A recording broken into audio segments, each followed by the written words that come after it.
person, we have different views on this, but I think the intent of anybody that joins the board and signs code of conduct and all those other documents, like they go into it with the intent to be a governance board, not an operational board. But let's recognize we don't have a lot of these policies or measurements of success in place yet. So that's my question. I mean, anybody can jump in here on this, but yeah, I have a comment actually. And Brian, I think what you're saying is actually exactly what the board should be doing in terms of strategy and looking ahead at what is our vision. We don't have a vision statement yet, which is something we need to develop as a board.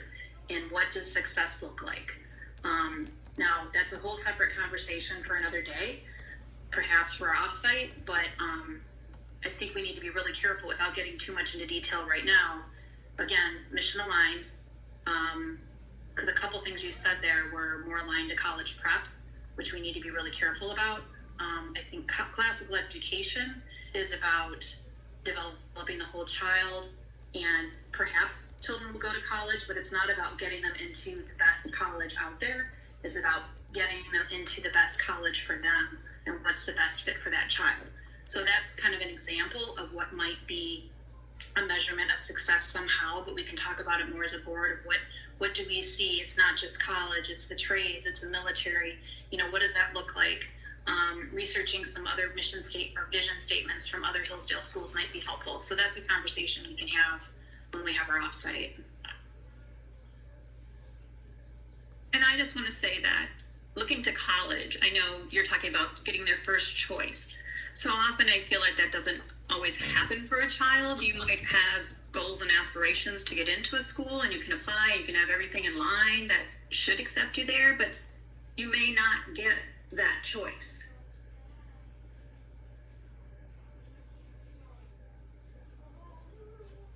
So okay. It's a good discussion for another day. So, then I ask, it sounds like everyone, this is interesting because Christina almost quoted another Hillsdale Schools website when they were talking about, we want to get your children into the colleges that are the best fit for them. And there are many, many Hillsdale charter schools that talk about all of the AP classes, concurrent enrollment, some do with colleges, honors designations, all of these opportunities to help set their students up for success if that's the way that they want to go.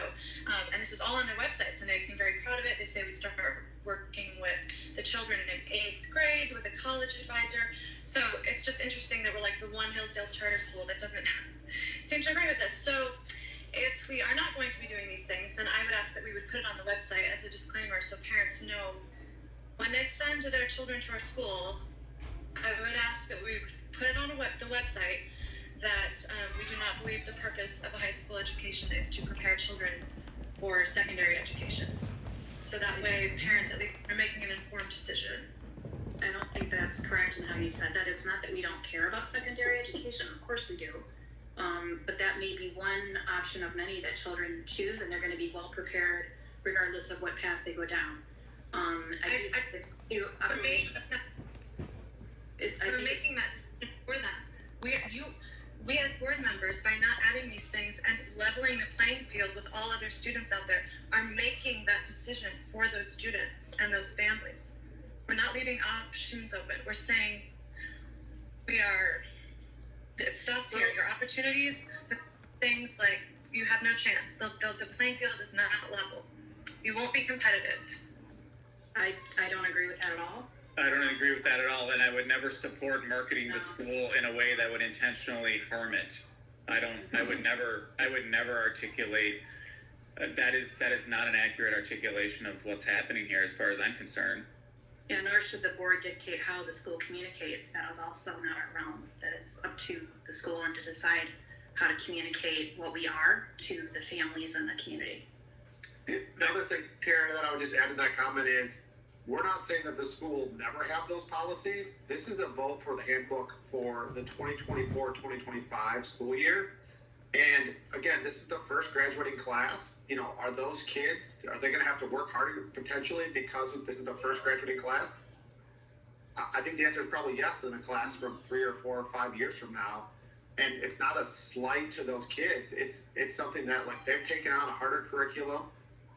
But in life, I think they're going to be better off for that. Will it get them into their first choice of college education?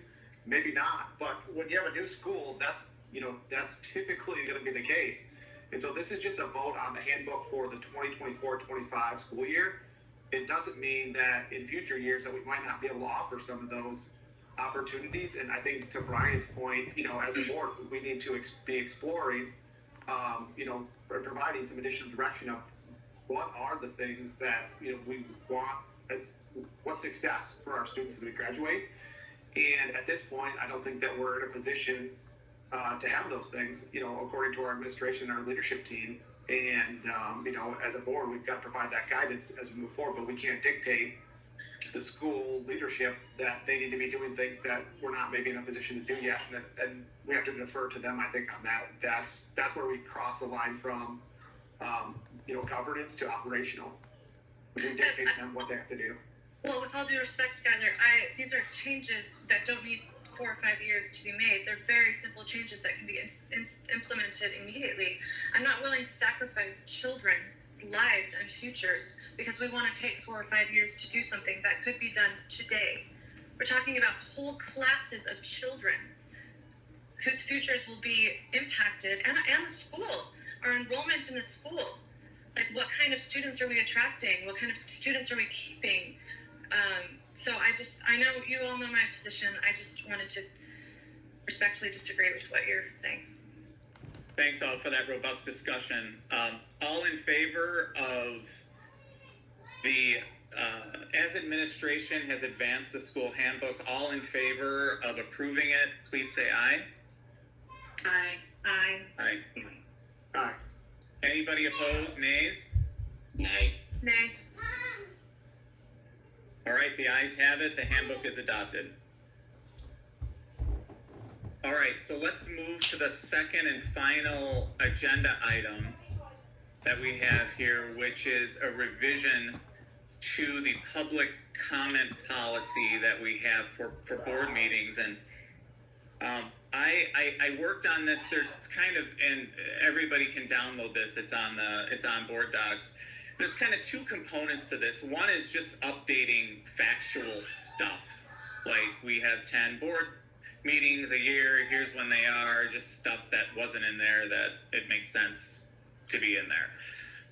And then there are a couple things in there about, and this, again, just if you'll just indulge a little preamble. So what I've noticed is meetings compared to when I started on the board to now have changed pretty drastically. And I'm concerned that some people think that a 3-hour board meeting is normal for a school. In my mind, in the school board meetings I've been a part of, they're usually an hour to an hour and a half, and we have closed sessions, and that's its own animal. But my observation has been, and again, I want the board to weigh in on this. My observation is that we're focused less on board business and they're becoming more of like political rally or town hall. And there's got to be a sweet spot, a middle ground between public comment and being able to focus on board business. So my recommended changes are in that vein. And there's been some sweeping statements already made in this meeting, like we don't care about children's futures and stuff like that. I asked the board, that's nobody's intent here. And my intent here isn't to squelch public comment. It came to my attention in a board meeting that I missed recently that although people who are participating in public comment were asked to keep their comments to 3 minutes, that they either ignored that or were unable to. So I think that we need to establish some guidelines here. So with that, would anybody like to make a motion to approve this revision to public comments? I'll make a motion to approve the revision to the public comments. Anybody want to second that? I'll second it. Great. Discussion. What do you think? Yeah, I have a couple of points on it, and I appreciate your concern and the effort to put something out there for us to discuss. So thanks for doing that. Um, we haven't had any open session meeting that has gone 3 hours. So I think this last board meeting is the first time, and I don't know if there's a setting on YouTube where the recording cut off 2 hours. So everything, Quiet I think, hours. went like 2 hours and 20 minutes or something like that. Last, whatever it was, 20 or 30 minutes of the meeting. You're fine, Bows. I don't know exactly how long. The YouTube video cut it off at 2 hours. But if we go to the May meeting, which we had probably close to an hour of citizens forum, that meeting was only an hour and 47 minutes. And the meeting before that, in April, was an hour and 4 minutes. So I don't think the board meetings have been long, in my opinion.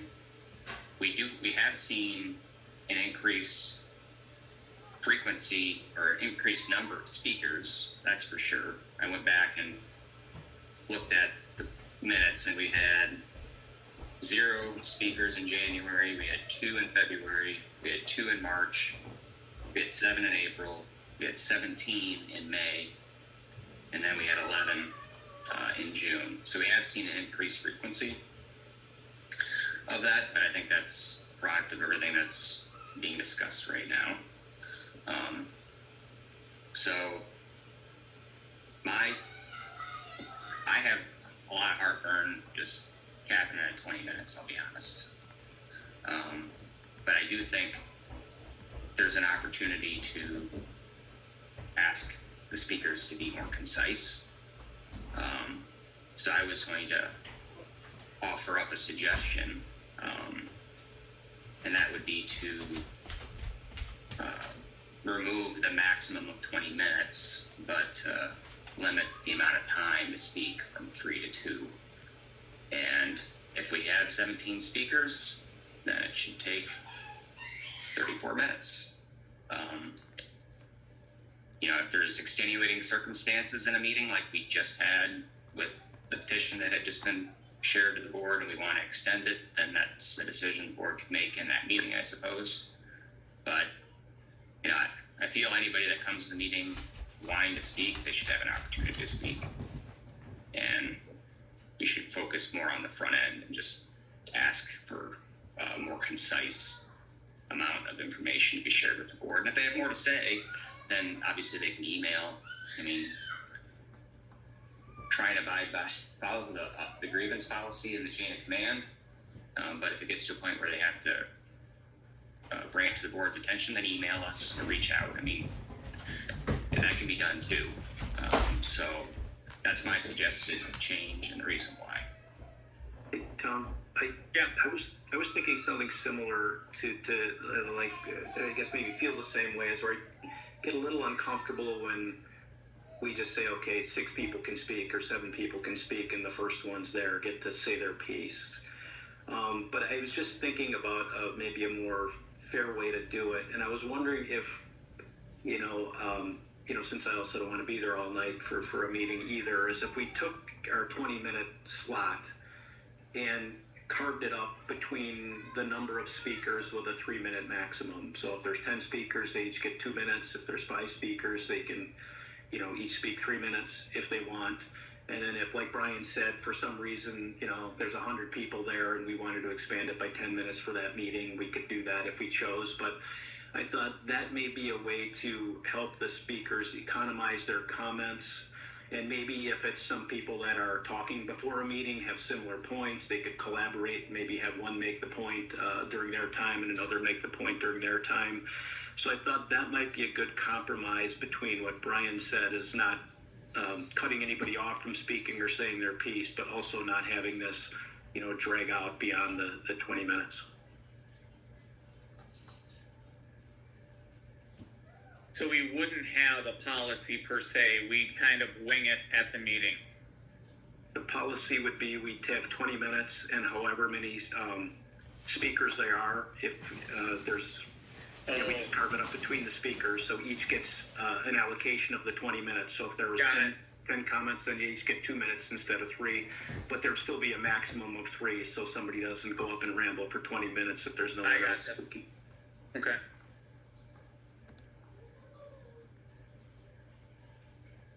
I just thought that might be a compromise between Yeah. the two.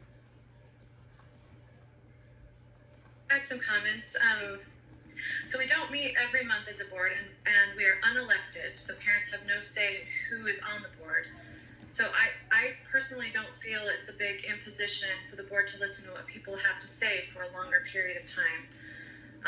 Some of the parents, it's quite a drive to the school, and so some of the parents, for a lot of people, are taking upwards of an hour, sometimes almost two, by the time they drive there, drive home, arrive early, wait their turn.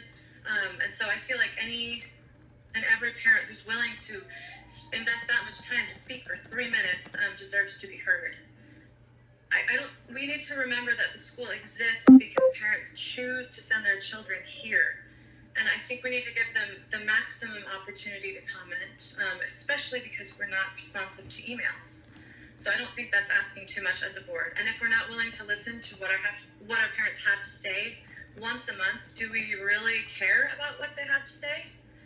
So I think I'd like to propose that we set a time limit to 1 hour total, 3 minutes each, about any subject, including topics that are not on the agenda, so we can incorporate all of the feedback parents have. And I just want to ask, are we as a board so busy that we can't give up an hour of our time 10 times a year to listen to our families? Skylar, Stacy? I think an hour might be a little excessive. I don't know that we necessarily respond to all the comments in the meetings in person either, Taryn. I certainly have been reading the commentary that we receive as a board.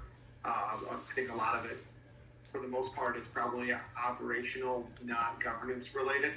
But I don't know that an hour is necessary. I like both Brandy and Brian's suggestions. I think having a general process in place of, whether it's 20 or 30 minutes, whatever the time limit is, and then in certain extenuating circumstances, extending it from time to time, I'm okay with that. But I don't know that having a standing hour for everyone to air all of their grievances is necessarily productive. Again, it's extenuating circumstances. I thought it was appropriate last meeting that we extended the commentary period, but I don't know that we need to make that the operating procedure. I forgot to point out that the school districts around us don't limit the time. They don't limit topics to the agenda like we are proposing to do in this new policy.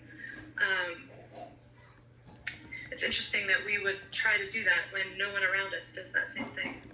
I don't think that we're trying to be what the local school districts are. And so I think there's a point of distinction there. So we want to listen less than the local schools? I don't know that it's necessarily more or less, Darren. I think it's making sure that we're good stewards of the time of our administration, of each of us as board members, and also taking into account important comments and feedback from our community. I think they are important, but I think to everyone's point, for the most part, we can be concise. And if it's, community members from our community coming up and repeating the same comments over and over, I don't know if that's the best use of our time. So I like the proposals that both Brian and Randy of, trying to find a way to limit that topic, or limit the discussion, just to make sure that it's concise. That's the important part, I believe. And Taryn, too, remember they always have the ability to email if it's a concern that's off topic too. So it's not that we're not hearing or listening to them. It would just be a different forum to communicate those off topic concerns. Right, but with all due respect, people don't, unless Tom has been responding to people privately, I'm not seeing very many responses to emails. Well, that's better than what you just said about there's no responses. I mean, Stacy, you can weigh in on here. I know we spent a lot of time on responses to parents, so I'm not sure where that comment's coming from. Some of the parents have sent repeated emails, and so perhaps not all of them have gotten responded to, but I know that from what I've seen, every parent has gotten at least one response to that particular topic that they've been emailing us about. and they should get a response. I think there are some times where we're trying to find out information. There have been some communications with the school that have bordered on intimidation and harassment, quite frankly, and the board's been given ultimatums. Those are different types of communications that kind of rise to a different level, but the vast majority of them are responded to and or they're researched to make sure that we get a good response out. But I think, and this might be a point of disconnection, that when we're sent emails on operational issues, we refer them back to the school. We've been very clear about that, and a lot of today's discussion has been around that.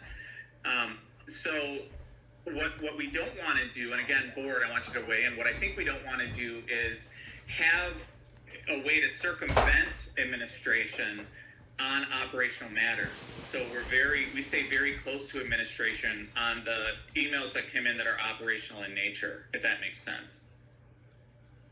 Yeah, I would agree with that. And back to Randy's point, it's not that limiting the amount of time or limiting the topic to what's on the agenda. We're not saying parents can't share their communication with us. It's just in another form, a different format. So I do support, and I apologize. I had some technical problems. I dropped off for a minute, so I'm not sure what was said about. Did you say something about changing the length of time someone could speak so that more could speak? Were you changing it to 2 minutes? Was that?